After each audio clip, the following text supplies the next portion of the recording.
Hello दोस्तों, स्वागत है आपका आपके अपने YouTube channel my English guide पर। दोस्तों, वीडियो शुरू करने से पहले अगर आप हमारे चैनल पर नए हैं तो जल्दी से सब्सक्राइब बटन को प्रेस करके हमारे चैनल को सब्सक्राइब कर लीजिए ताकि हमारी लेटेस्ट वीडियो का अपडेट आप तक आता रहे। और हाँ, अगर ये वीडियो आपको पसंद आए तो वीडियो को लाइक और शेयर जरूर करें। तो आइए शुरू करते हैं आज का हमारा टॉपिक। आइए तो दोस्तों समझते हैं आज का हमारा टॉपिक। यह है प्रेजेंट इंडेफिनिट टेंस। दोस्तों, प्रेजेंट इंडेफिनिट टेंस की पहचान है कि इन सेंटेंसेस के लास्ट में ता है, ती है और ते हैं शब्द आते हैं। ता हु भी आ जाता है आई के लिए। आपको ध्यान रखना है कि जब भी ता है, ती है और ते हैं शब्द आते हैं तो हेल्पिंग वर्ब में आपको यूज करना है डू और डज का। और वर्ब में या तो आपको लगानी है वर्ब की फर्स्ट फॉर्म या लगानी है वर्ब की फर्स्ट फॉर्म में एस या ईएस। ध्यान रहे दोस्तों, अगर डू डज आ रहा है तो केवल वर्ब की फर्स्ट फॉर्म आएगी, वर्ब की फर्स्ट फॉर्म में एस ईएस नहीं आएगा। और अगर डू डज नहीं आ रहा है तो वर्ब की फर्स्ट फॉर्म भी आ सकती है और वर्ब की फर्स्ट फॉर्म में एस ईएस भी आ सकता है, जो कि हम समझेंगे अफर्मेटिव रूल में। तो आइए शुरू करते हैं प्रेजेंट इंडेफिनिट टेंस में अफर्मेटिव सेंटेंसेस का। तो आइए दोस्तों समझते हैं अफर्मेटिव सेंटेंसेस। दोस्तों, जब भी आप अफर्मेटिव सेंटेंसेस बनाएंगे तो आपको एक रूल फॉलो करना है। जब भी सेंटेंस के लास्ट में ता है, ती है, ते हैं शब्द आ रहे हैं और आपको अफर्मेटिव सेंटेंस बनाना है तो आपको रूल लगाना है सब्जेक्ट प्लस वर्ब की फर्स्ट फॉर्म या वर्ब की फर्स्ट फॉर्म के साथ एस या ईएस प्लस ऑब्जेक्ट। याद रहे, प्रेजेंट इंडेफिनिट टेंस के अफर्मेटिव सेंटेंसेस में कोई हेल्पिंग वर्ब नहीं लगती, डायरेक्ट वर्ब का यूज होता है। इसमें वर्ब की फर्स्ट फॉर्म या वर्ब की फर्स्ट फॉर्म के साथ एस ईएस लगाया जाता है। अब आपको ध्यान रखना है कि आई, वी, यू और दे इन सब के साथ सिर्फ वर्ब की फर्स्ट फॉर्म आती है, जबकि ही, शी, इट और नेम के साथ वर्ब की फर्स्ट फॉर्म में एस या ईएस आता है। अब दोस्तों एक सवाल आता है कि हमें एस कहां लगाना है और ईएस कहां लगाना है। तो याद रखना, जितनी भी वर्ब का जो एंड होता है, लास्ट होता है, वो S, S S, S H, C H, O, X या जेड से होता है, उन सब में ई एस लगाना है। यानी कि अगर किसी वर्ब का अंत, किसी वर्ब के लास्ट वर्ड ये है तो आपको ई एस लगाना है। बट अगर किसी वर्ब का लास्ट वर्ड ये नहीं है तो आपको सिर्फ एस लगाना है। तो आइए समझते हैं। हमारा पहला सेंटेंस दिया गया है, मैं पुस्तक पढ़ता हूं। तो मैं यानी कि आई, और क्योंकि सेंटेंस के लास्ट में आ रहा है, ता है, ती है, ते है या ता हूं, अगर आता है तो यही रूल फॉलो होगा। तो मैं यानी कि आई और आई के साथ आता है वर्ब की फर्स्ट फॉर्म। तो आई और पढ़ने की इंग्लिश क्या होती है? रीड। और पुस्तक को कहते हैं अ बुक। तो अगर कहते हैं कि मैं पुस्तक पढ़ता हूं तो बन जाएगा I read a book.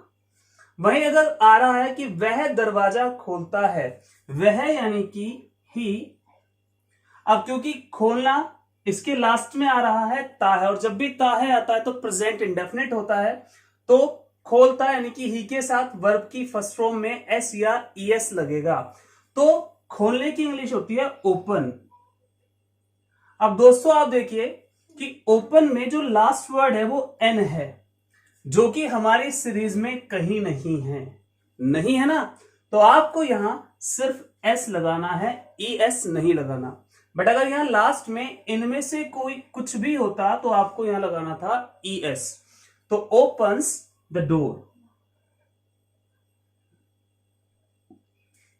Now next चलते हैं, मोहन बाजार जाता है। मोहन यानी कि we are talking about a name, and with the name we are to use verb की first form with s and es, so we are going to use Mohan.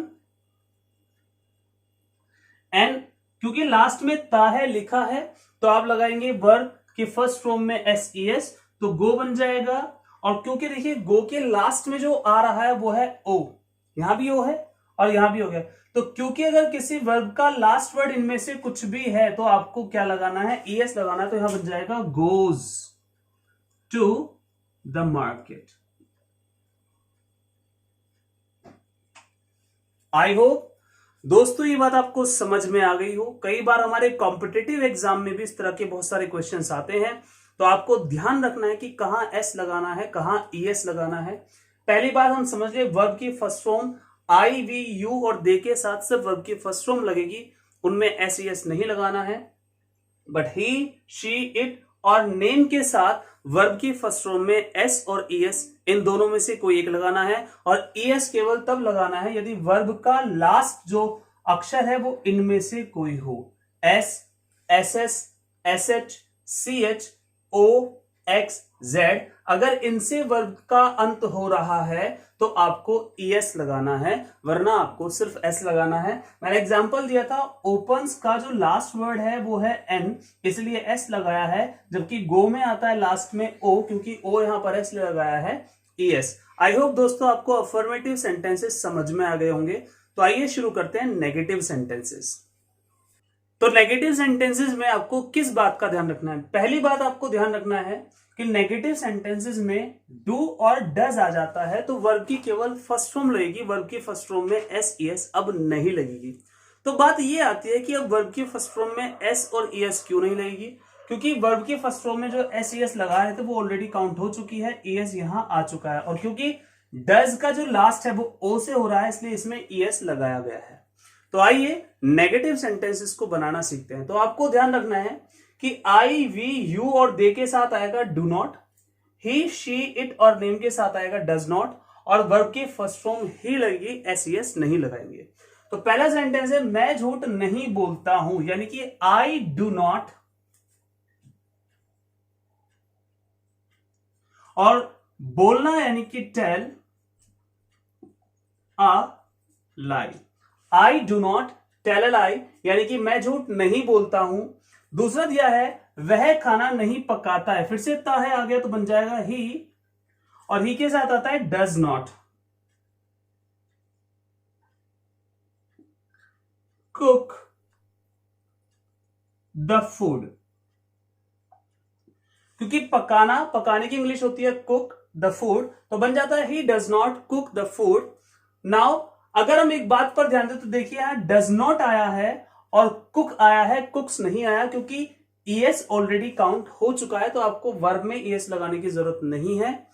Now Amit TV नहीं देखता है, तो Amit, because it is a name and with name we are to use does not plus verb की first form, so Amit does not watch the TV. Now one thing here is to keep in mind, एक बात आपको ध्यान रखनी है। पहली बात, negative sentences बनाते समय डू और डज का यूज करना है, और दूसरी बात कि जब भी आप डू और डज का यूज कर रहे हैं तो आपको वर्ब में एस ई एस नहीं लगानी है। तो आइए अब समझते हैं इंट्रोगेटिव सेंटेंसेस को। तो दोस्तों यहां हम समझते हैं इंटरोगेटिव सेंटेंसेस बनाना। तो प्रेजेंट इंडेफिनिट टेंस में इंट्रोगेटिव सेंटेंसेस बनाने के लिए हम फिर से वही बात करेंगे कि आपको रूल लगाना है। सबसे पहले question word, then helping verb, इसकी हेल्पिंग वर्ब है डू और डज, सब्जेक्ट नॉट, वर्ब की केवल फर्स्ट फॉर्म आएगी, ऑब्जेक्ट और लास्ट में क्वेश्चन मार्क। नाउ क्या हम वहां जाते हैं, मैंने आपको पहली वीडियोस में बताया है कि आपको कोई भी इंट्रोगेटिव सेंटेंस बनाने से पहले यह देखना है कि उसका पहला वर्ड क्या है। अगर पहला अक्षर क्या आ रहा है तो आप हेल्पिंग वर्ब लगाएंगे, बट अगर पहला अक्षर क्या नहीं है तो आप क्वेश्चन वर्ड लगाएंगे। क्वेश्चन वर्ड मतलब WHO फैमिली में जो क्वेश्चन वर्ड आता है, कब, कहां, क्यों, कैसे, उनको आप यूज करेंगे। तो आइए बनाते हैं। क्या हम वहां जाते हैं, ते हैं आ गया है, और पहला अक्षर है क्या, क्योंकि अगर पहला अक्षर क्या होता है तो आपको हेल्पिंग वर्ब का यूज करना है। हम मीन्स वी, और वी के साथ हेल्पिंग वर्ब आती है डू, तो आ जाएगा डू वी, जाना यानी कि go there, and question mark. तो हमारा सेंटेंस बन जाता है डू वी गो देयर। मैं फिर से बता दूं, क्योंकि पहला वर्ड क्या है, तो अगर इंटेरोगेटिव सेंटेंसेस में पहला अक्षर क्या आता है तो आपको पहले हेल्पिंग वर्ब लगानी होती है, फिर सब्जेक्ट। वही काम हमने यहां किया है, हमने पहले लगाई है हेल्पिंग वर्ब, फिर लगाया है सब्जेक्ट। आइए समझते हैं दूसरा सेंटेंस, क्या तुम अंग्रेजी पढ़ाते हो। फिर से पहला वर्ड क्या आ रहा है, क्या, दैट मीन टू से तुम के साथ डू, यू, हो, क्या पढ़ाते हो? Teach and English. तो सेंटेंस पूरा हो जाता है, do you teach English. Now last में ध्यान देते हैं, वह वहां क्या करता है। अब अगर हम ध्यान दें तो सेंटेंस इंट्रोगेटिव है, बट पहला अक्षर क्या नहीं है। तो क्या यहां आया है, बट ये पहले नहीं है, तो इसलिए इसकी इंग्लिश होती है व्हाट, और वह के साथ क्या आता है, डस ही, करना यानी कि डू, और वहां यानी कि there. What does he do there?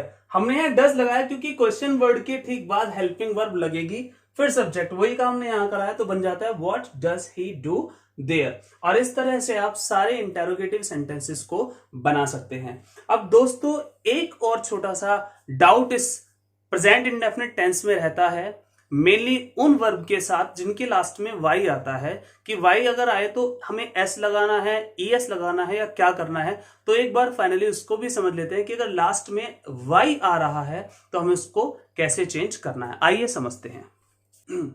दोस्तों ध्यान रखिए कि कई बार हम दो अलग अलग वर्ब यहां लेते हैं, एक है प्ले खेलना, और एक है ट्राई कोशिश करना।